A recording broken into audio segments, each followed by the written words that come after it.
अमरकंटक में पुष्कर डैम तथा रामघाट निर्माण को लेकर पुष्पराजगढ़ विधायक फुंदेलाल सिंह मार्को से रिपोर्टर विपुल कुमार ने बातचीत की। विधायक फुंदेलाल सिंह मार्को ने बताया कि भारतीय जनता पार्टी की सरकार रहते हुए अमरकंटक में वर्तमान स्थिति दयनीय है। इसके लिए विधायक फुंदेलाल सिंह मार्को ने कहा कि वह इसके निर्माण के लिए पूर्ण प्रयास कर रहे हैं। देखिए विपुल कुमार की यह खास रिपोर्ट। रामघाट हमारा एक ऐसा था, वहाँ पूरा बांध बना हुआ था, सालों साल से वो जो है खाली है। वहाँ लोग रामघाट में दर्शन करें क्या? वहाँ लोग जाते हैं, ढूंढते हैं, खोदते हैं। इतना बड़ा पब्लिक सिटी वहाँ आप लोग करे, मंचन करे, सब कुछ हुआ। आज हम देखते हैं तो आचमन लेने के लिए वहाँ पानी नहीं में देखा। ऐसा आदमी अमरकंटक में मां नर्मदा का जल ही तो है प्रमुख, और उसको भी आपने जो है सुखा दिया, वो कर दिया, तो वहाँ बचा क्या है फिर? तो मैं कहना चाहता हूँ कि बहुत निकट भविष्य में हम इन सब बातों को मैं स्वयं करूँगा। युवाओं ने जो किया है उन्हें धन्यवाद, लेकिन उनके हम युवाओं के साथ हैं, और जो भी रचनात्मक सकारात्मक विकास के लिए जो संघर्ष करेगा हम उनके साथ हैं। हम सहयोग सरकार को हम देना चाहते हैं कि आप काम करें। अब देश में, प्रदेश में जो है आपकी बढ़िया सरकार है, विकास सर्वांगीण होनी चाहिए, लेकिन आज लोग छोटे छोटे 500 मीटर का रोड नहीं बना, 200 मीटर का रोड नहीं मिला, वार्ड में पानी नहीं मिल रहा है। हमने 15 टैंकर दिए, विधायक ने से हर वार्ड को एक टैंकर मैंने दिया कि जिन जिन वार्डों में यदि पानी की किसी भी तरीके से परेशानी है आप तुरंत भरिए टैंकर में पानी और ले जाके खड़े करिए। उन टैंकरों को जो है रख के जो है वहाँ उसके पूरे टायर सड़ा रहे हैं। हम करें क्या?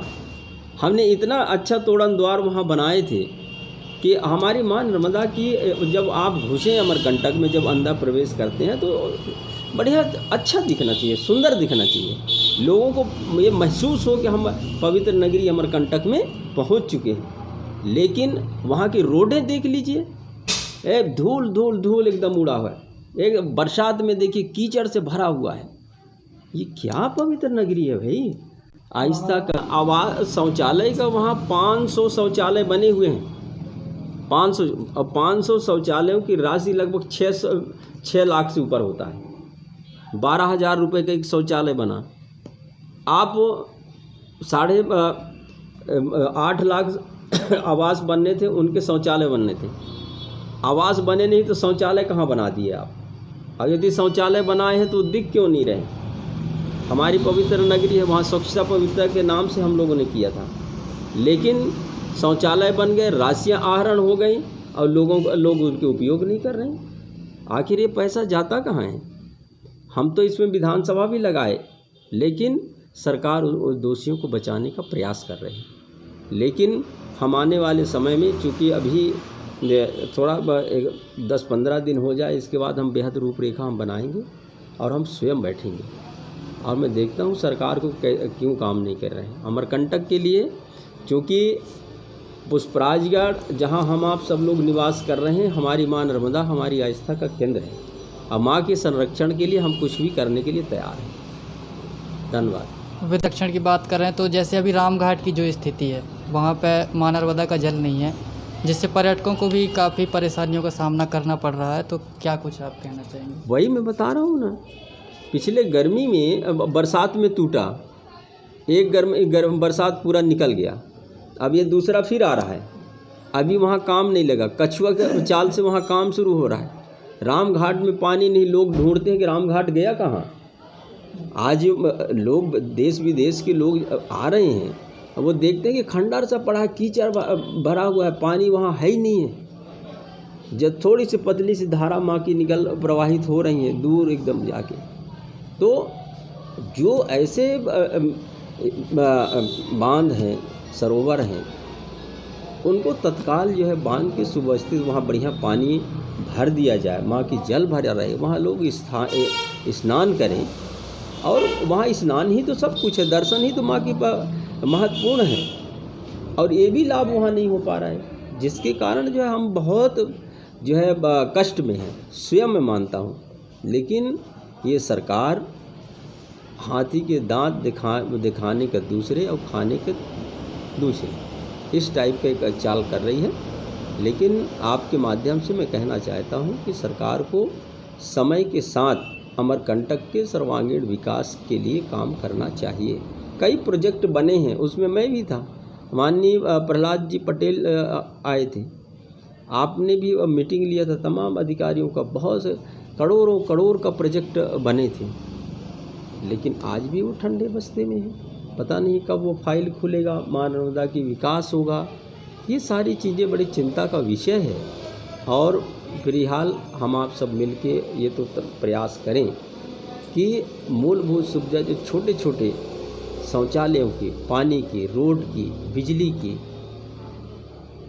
ये सारी सुविधा जो है तत्काल वहाँ होनी चाहिए। इस पर हम प्रयास करेंगे और लड़ाई भी लड़ेंगे। मैं तो पहले भी बैठ चुका था वहाँ, अब आप वहाँ बैठा, अनशन भी किया और लगातार हम करते रहे। माननीय मुख्यमंत्री कमलनाथ जी के आगमन के साथ बहुत सारी बातें हमने मां नर्मदा की और अमरकंटक की विकास के लिए हम लोगों ने किया था। नर्मदा जयंती का हमारा एक प्रयास रहा है कि इसके माध्यम से लाखों लाख लोग वहाँ इकट्ठा होंगे और उसके वास्तविक स्वरूप को दर्शन करेंगे। यहाँ तक कि हमने जंगलों में ले गए बच्चों, ट्रैकिंग के माध्यम से जंगलों में गए, पहाड़ों में गए, नदियों में गए, झीलों में गए, कि उन तमाम स्थानों को देखें कि जहाँ समुचित साधन उपलब्ध करा देने से, सुविधा दे देने से, मार्ग निर्माण कर देने से वहाँ की सुंदरता और पॉइंट्स बन जाएंगे दर्शन के, जिससे हमारी इस प्रदेश में सबसे महत्वपूर्ण जो बेरोजगारी भी है, जहाँ 30 लाख बेरोजगार इस मध्य प्रदेश में जो है काम की तलाश में भटक रहे हैं। हमारा इसमें एक सोच रही है कि हम चाहते थे कि कुछ ऐसा काम करें कि जहां युवाओं को रोजगार सृजन भी हो और हम दर्शनार्थियों को आकर्षित भी कर सकें, ताकि वहां हमारा व्यापार बढ़े, हमारे तीर्थार्थी वहां रुकें। जब रुकेगा तो 2-4 पैसा खर्च भी करेगा। हमारे लोगों को चना है, मूंगफली है, कोई होटल हैं, तमाम जो चीज़ें वहाँ क्रय करेगा, हमारा व्यापारिक क्षेत्र में वृद्धि होगा। कुछ ऐसा काम हो जाए जिससे 200-400 बच्चों को वहाँ हम लगा सकें। ऐसा हम जो है टाइगर प्रोजेक्ट का उस समय हमने बात रखा था माननीय कमलनाथ जी के आगमन से कि साहब यदि सफारी प्रोजेक्ट यहाँ लागू किया जाए, कुछ वन विहार टाइप का वहाँ बनाया जाए, ताकि कुछ पुष्पराजगढ़ जंगल पहाड़ों से भरा हुआ है, लोग वहाँ देख रहे हैं, तो वहाँ हम पार्क बनाना चाह रहे थे कि यहाँ पार्क बने, कुछ लड़कों को वहाँ रोज़गार मिले और लोग वहाँ घंटे 2 घंटे 4 घंटे बैठने का स्थान हो। मान लीजिए वहाँ दर्शन करने गए, माई नर्मदा के दर्शन कर लिए, सोनमुड़ा माई के बगिया, इधर घूम घाम के 2 घंटे 3 घंटे में हम अमरकंटक का दर्शन कर लेते हैं। गाड़ी उठाता है, चल देता है। व्यवसायिक क्षेत्र से हमारा जो है लाभ नहीं हो पा रहा है। जब तक उनको रोकने का प्रयास अब माध्यम नहीं बनाएंगे, तब तक अमरकंटक की विकास संभव नहीं है।